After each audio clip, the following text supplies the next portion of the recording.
सुरदास शेठ गोवारी यांच्या वाढदिवसानिमित्त मोफत हृदयरोग तपासणी शिबिरास उत्स्फूर्त प्रतिसाद। नमस्कार, आपण पाहत आहात 4K डिजिटल न्यूज चॅनल।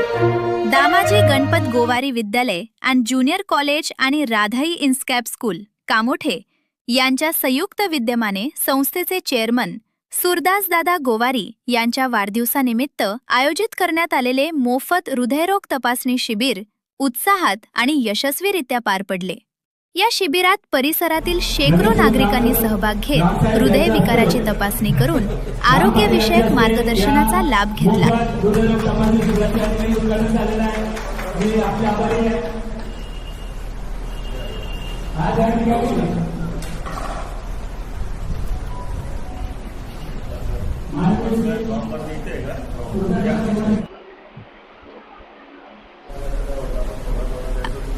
ज्येष्ठ हृदयरोग तज्ज्ञ डॉक्टर संजय तारळेकर आणि त्यांच्या वैद्यकीय टीमनं नागरिकांची तपासणी करून आवश्यक वैद्यकीय सल्ला दिला।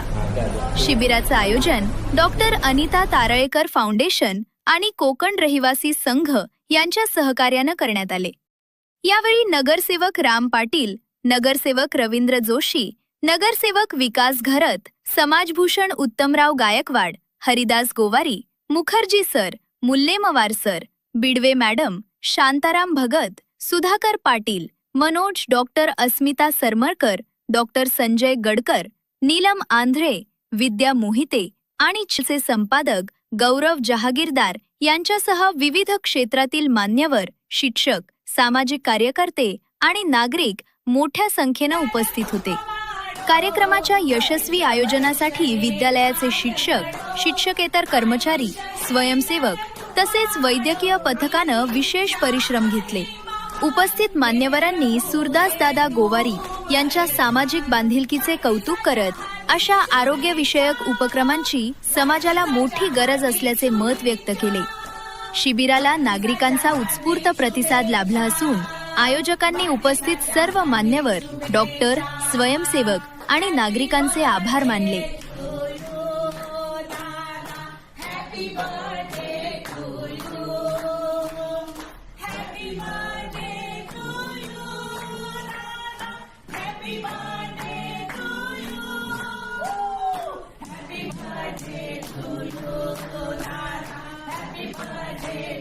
नक्कीच सुरदास शेठ हे एक ज्येष्ठ सामाजिक कार्यकर्ते असून समाजाशी एकरूप असतात।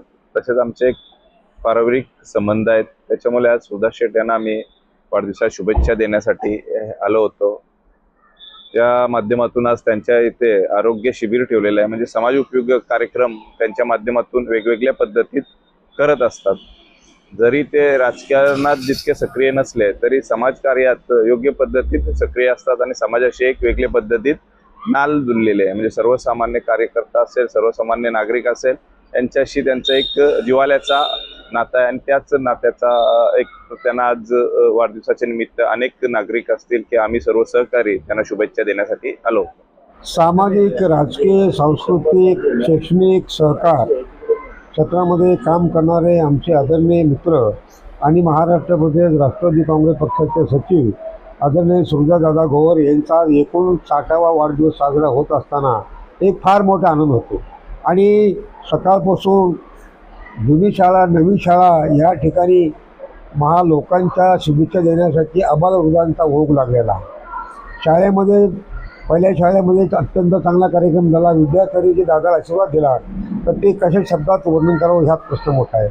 आणि राधाईमध्ये आज सर्वसामान्य लोकांना जे आज मेडिकलमध्ये तिथं तपासायला अडचण येतात तर त्यांच्या 59व्या वाढदिवसाच्या निमित्तानं त्यांनी मेडिकल कॅम्प ठेवलं आहे आणि सर्व तऱ्हेची या ठिकाणी तपासणी केली जाते। संपूर्ण मोफत सुविधा आहे। तर हा एक चांगला सामाजिक उपकार त्यांनी या वाढदिवसाच्या निमित्तानं साजरा केला आहे। म्हणून मी त्यांना उदंड आयुष्य लाभो एवढी या ठिकाणी मी अपेक्षा व्यक्त करतो।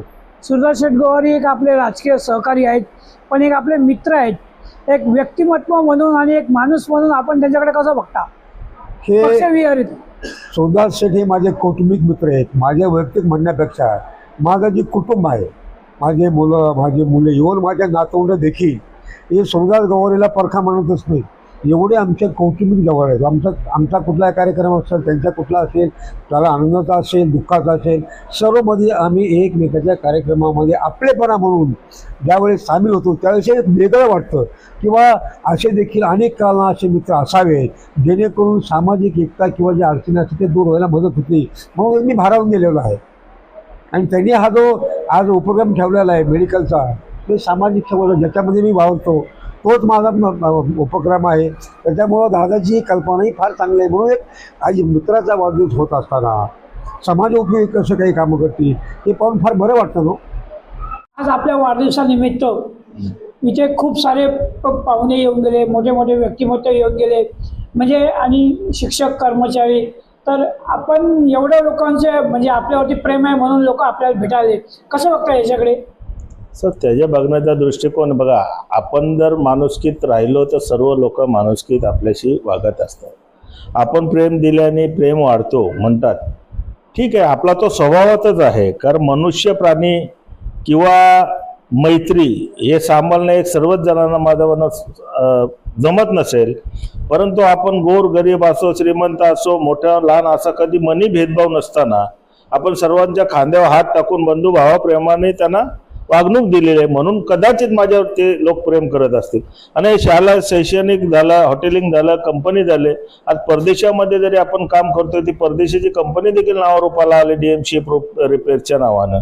आणि शाळा पण झाल्या. आता शाळा समजा आपण ती इंग्रजी असेल, मराठी माध्यम असेल, आज आपण या सेक्टर 36 मधली CBSE शाळा असेल, हे नावलौकिक या शाळांमुळे आपलं अधिक झालंय. अधिक प्रभाव, अधिक मैत्री त्याच्यात वाढले गेले, अनेक पालक जोडले गेले, शिक्षक स्टाफच्या माध्यमातून अजून आपण परिचयात आलो. म्हणजे सर्वांसाठी हिताचं काम करायचं एवढंच माझे एक मनी ध्यानी आहे. तर मला पैसा कमवणं किंवा मला फक्त नावासाठी करणं आहे नाही. जनसेवा हा मी हा व्रत घेतलेला आहे माझा. गेले मी तर आपल्यावर अनेक वर्षापासून आहे. पहिली आपली छोटी शाळा होती, आज त्याचं मोठं वृक्षात रूपांतर झालं. तर आता भविष्यात पुढे काय प्लॅनिंग आहे?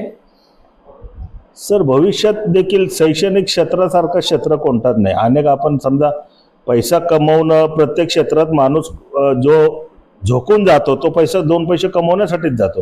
पण त्यातलं एक शैक्षणिक क्षेत्र असं आहे की शैक्षणिक क्षेत्रामध्ये इतरांना आपल्या शाळेतून जी शिकून गेलेली मुलं असतील, पालक असतील, समाधानी असेल. आज ही शाळा एकदम आपण तुम्हाला माहिती सेक्टर 8ची शाळा आपण आज दुकानात चालवतोय. कधी हे स्वप्नात पाहिलं नव्हतं का आपली एवढी मोठी प्रशस्त शाळा होईल. आणि पुन्हा अजून तुमच्या म्हणण्याप्रमाणे हे क्षेत्र वाढवावं, अजून ती इच्छा आपली आहेत ना, इच्छा मारणारच नाही. अजून आपण त्याच्यामध्ये 1-2 शाळा वाढवण्याच्या दृष्टिकोनातून तो आहे माझा विचार. पण आपण शैक्षणिक क्षेत्राव्यतिरिक्त हॉटेलिंग क्षेत्रात आहात, जहाज बांधणीच्या क्षेत्रात, त्याच्याबद्दल थोडं दर्शकांना सांगा. सर 2011 साली दिव्यागरला श्री गणेश बीच रिसॉर्ट या नावानं आपण उभं केलं. बिल्डिंग लाईनमध्ये होतो, प्लॉट खरेदीमध्ये होतो. त्यातून काहीतरी एकच क्षेत्रावर अवलंबून राहणं, कधीतरी मार्केटचा चढ उतार असल्या कारणाने ज्या क्षेत्रावर परिणाम होईल त्याचा परिणाम आपल्यावर होईल धंद्यावर. म्हणून एक नसून दुसरा पर्याय निवडायचा आपण. आज आपला बिल्डिंग क्षेत्र होता, बिल्डिंग क्षेत्रामधून आपण हॉटेल व्यवसायाकडे आलो, हॉटेल व्यवसायाकडून स्कूल आपण त्याच्यात काढली. त्याच्यानंतर आपण DMship रिपेअर्स प्रायव्हेट लिमिटेड, ते तर फार मोठा काम आहे. म्हणजे तो देश पातळीवरचा काम आहे, जागतिक लेवलला काम आहे. अनेक देशामध्ये आपण नावलौकिक DMship झाली. आज भारतामध्ये आपण फर्स्ट नंबरला आहोत. DMship रिपेअर्स प्रायव्हेट लिमिटेड जरी लोकांना काही इथं दिसत नसलं तर कागदावर फार मोठी आहे. अच्छा. आणि अनेक देशामध्ये नेदरलँड असेल, दुबई असेल, चायना असेल, व्हिएतनाम असेल, अनेक देशांची त्या कंपनीच्या माध्यमातून आपण जोडलो गेलो. आणि व्यवसाय आम्हाला आता जो व्यवसाय आहे त्याच्यातून तो आपली प्रोफाईल बघून आहे. पूर्वी आम्हाला ज्यावेळेला नवीन त्या क्षेत्रामध्ये आल्यानंतर आम्हाला कधीच आपण स्वतः मागायला जावं लागत होती कामं, ती आता त्याच कंपन्या आपल्याकडून कामं मागायला लागली. एवढी नावारूपाला आलं. मग त्याच्यात काय, तुमची सर्व्हिस चांगली पाहिजे, तुमची कामाची पद्धत चांगली पाहिजे. नावारूपाला माणूस नुसता देत नाही, तुम्ही सर्व्हिस चांगली दिली, काम 100% गॅरंटीचा दिल्यानंतर तीच कंपनी इतर कंपन्यांना सांगतो.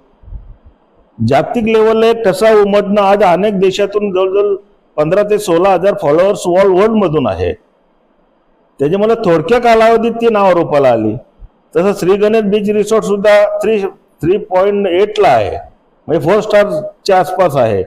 मग ते देखील काय केलं, तिथला उत्तम दर्जाचं राहणीमान, खानपान, म्हणजे हे सगळ्याच गोष्टी आपण चांगल्या पद्धतीने दिल्यानंतर कस्टमर त्याचा रिव्ह्यू टाकतो की हे सर्व चांगलं आहे. मग नावारूपाला आपण नुसता माझा सगळा भारी बोलून नाही जमणार, कारण लोकांना आपल्याला जरी आवडत असेल तर ते लोकांना आवडले पाहिजे. लोकांना आवडेल.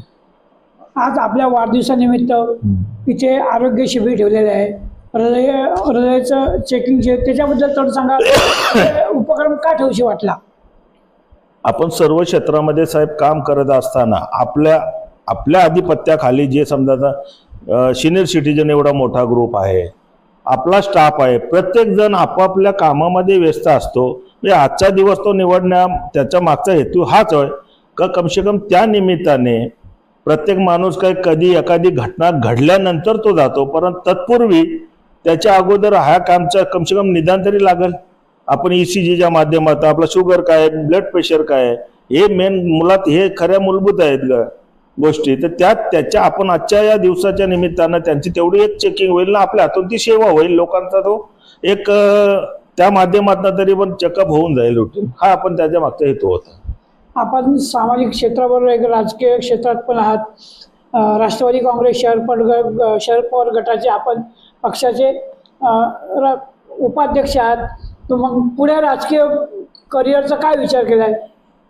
साहेब, राजकीय करिअर करणारे करिअर घडवतात, पण मला राजकारणामध्ये करिअरचा विषयच नाही. मला फक्त त्याच्यातून देखील राजकारण करत असताना आपली लोक आहेत, आपल्या लोकांसाठी एक मदत कार्य म्हणून तो राजकारण आहे. राजकारण नाही तर मला काही विलक्षण लढणं नाही, हे करणं ते माझं काम नाही आहे. मी स्पष्ट म्हणजे राजकारण मला आवडत नाही अशातला भाग नाही, पण राजकारणातूनच ही ओळख आज समाजात निर्माण झाली. बरोबर नाही? राजकारण करत असताना अनेक पक्षांचे नेते मंडळी असतील काय असतील त्याच्या माध्यमातून ही ओळख होतो समाजामध्ये. आणि पक्ष म्हणजे पक्ष पोट भरण्याचं साधन नाही आहे. आपला व्यवसाय करून पोट भरणं म्हणजे व्यवसायातून आपण राजकारण करा. तुमच्या मागच्या जर व्यवसायात नसेल तर तुम्ही नुसतं राजकारण करू शकत नाही. त्याच्यामुळे माझा मूल मुद्दाच तिकडं आहे की पहिले माझे व्यवसायाला सांभाळणं, व्यवसायातून राजकारण सांभाळणं. बरं, आपण शैक्षणिक क्षेत्राला शाळा चालवता. शाळा चालवताना सगळ्यात मोठा अडथळा आणि एक पॉईंट मुद्दा येतो की अनेक पालक आपल्या विद्यार्थ्यांची फी भरू शकत नाहीत किंवा त्याची फी थकलेली असते. तेव्हा शाळा चालवताना पण खूप फीवरती शाळा चालू असते. मग अशा वेळेस आपण काही पालक येतात आपल्याकडे की फी भरू शकत नाही, किंवा आपण त्यातून कसा मार्ग काढता? साहेब, मार्ग काढायला बोला तर सर्वात कठीण परिस्थिती कोरोना कालामध्ये गेली. जवळजवळ 19, 20 आणि 21, 22पर्यंत तो कोरोना काल होता. कोणाचे पालक गेले, कोणाचे आईवडील दोन्ही गेले, अशी अनाथ मुलं आपल्या शाळेमध्ये होती. कोणी गावाला गेले ते आलेच नाही. मग त्याचा मुद्दा असा आहे की शेवटी आर्थिकपेक्षा त्यांना सांभाळणं आपल्याला गरजेचं आहे. जी बिनआधारी मुलं आहेत, जी कोणी आली त्यावेळेला त्यांची फीच माफ करून टाकलेली. आपण कधी त्या फीचा विचारच नाही केला. ज्याला आईबापच नाही तर त्यांचा भरणार कोण? आपल्याकडे शिकत आहेत तोपर्यंत त्यांची फी कंपल्सरी माफच ठेवा, असं मी त्याच्यातून कुठं बाहेर आपल्या कॉलेजला 10वी होऊन गेल्यानंतर मग तो त्यांनी त्यांचा विचार करावा. इथपर्यंत आपण त्यांना त्यावेळेला सूट दिली ना. आजपर्यंत देखील गरीब आहे, मला 5,000 भरण्याची जर ऐपत आहे तर तेवढं जोरावं. म्हणजे याच्या पुढं ते तिकडची शाळा तर मी त्याच्या माध्यमातूनच चालवत होतो. म्हणजे 2-2, 3-3, 4-4 महिन्याचा पगार थकीत असायचा, फीस जमाची नाही. अशा पद्धतीने देखील आपण खचलो नाही ना. दुसरेकडून आपण घेऊन पैसे पगार केले, पण स्टाफला रडवला नाही कधी. कोरोना कालामध्ये हॉटेल व्यवसाय असेल, इतर व्यवसाय पण असेल, ज्यांनी आपल्याकडे 15-15, 20-20 वर्ष कामं केली आणि त्यांना आता बोलू आपण, आता तुम्ही मला पगार काय करायचा नाही, तुम्ही तुमच्या घरी जा. शेवटी त्यांचा पण उदरनिर्वाह आहे, पोट आहे, मुलं आहे, प्रपंच आहे. तर त्याच्याकडे पण आपण बारकाईने बघता त्यांना त्यावेळेला देखील आपण 50% पेमेंट केले. बरं, आता आपली शाळा प्राथमिक, माध्यमिक, उच्च माध्यमिक झाली तर भविष्यात म्हणजे कुठचाही पाल्य आपल्या मुलाला शाळेत घालतो तो विचार करतो की पहिलीपासून तर फार शिक्षण पूर्ण होईपर्यंत. तर आता माध्यमिकपर्यंत आहे ना, तर याच्यानंतर उच्च माध्यमिक कॉलेजचं असं काय प्रयोजन आहे का? आहे ना कॉलेज. आता काय आपल्याकडं ज्युनियर कॉलेज तर आहेत. ओके. त्याला आता तेच इंग्रजी माध्यम ह्या शाळेकडे शिफ्ट होऊन त्याच्यानंतर आपण सिनियर कॉलेजची पण मागणी करणार आहोत.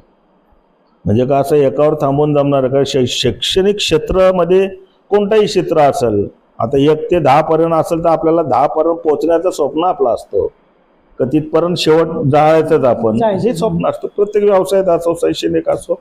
पण ज्या काही उणीवा कमी पडतील तेवढं एक पूर्ण करण्याचा अजून मानस माझा आहे. आपण आपल्या पालकांना, शिक्षकांना आणि विद्यार्थ्यांना आपल्या आज वाढदिवसानिमित्त काय संदेश देणार? संदेश एवढाच देणार की बघा, शिक्षण क्षेत्रामध्ये शेवटी